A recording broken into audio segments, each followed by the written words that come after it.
Kāpēc ir ļoti svarīgi apdrošināt savu mājokli?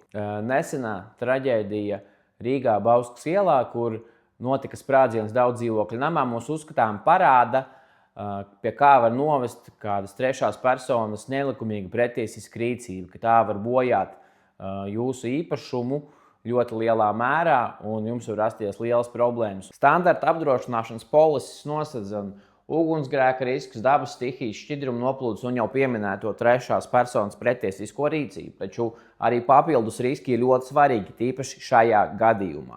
Piemēram, apdrošināšanas polisēs atkarībā no apdrošinātāja no 400 līdz 600 eiro mēnesī tiek apmaksāti pagaidu īres izdevumi vai viesnīcas izdevumi, kas rodas, ja dzīvoklī vai mājokli vairs nevar izmantot dzīvošanai.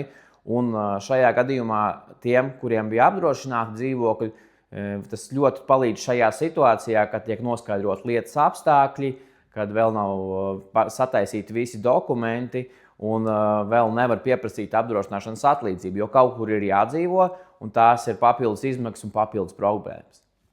Pilet ir sadarbības partneris apdrošināšanas brokera sabiedrība RED, un ar viņu palīdzību varam sagatavot tev un uztaisīt optimālo un izdevīgāko apdrošināšanas polisi. Sazinies ar mani!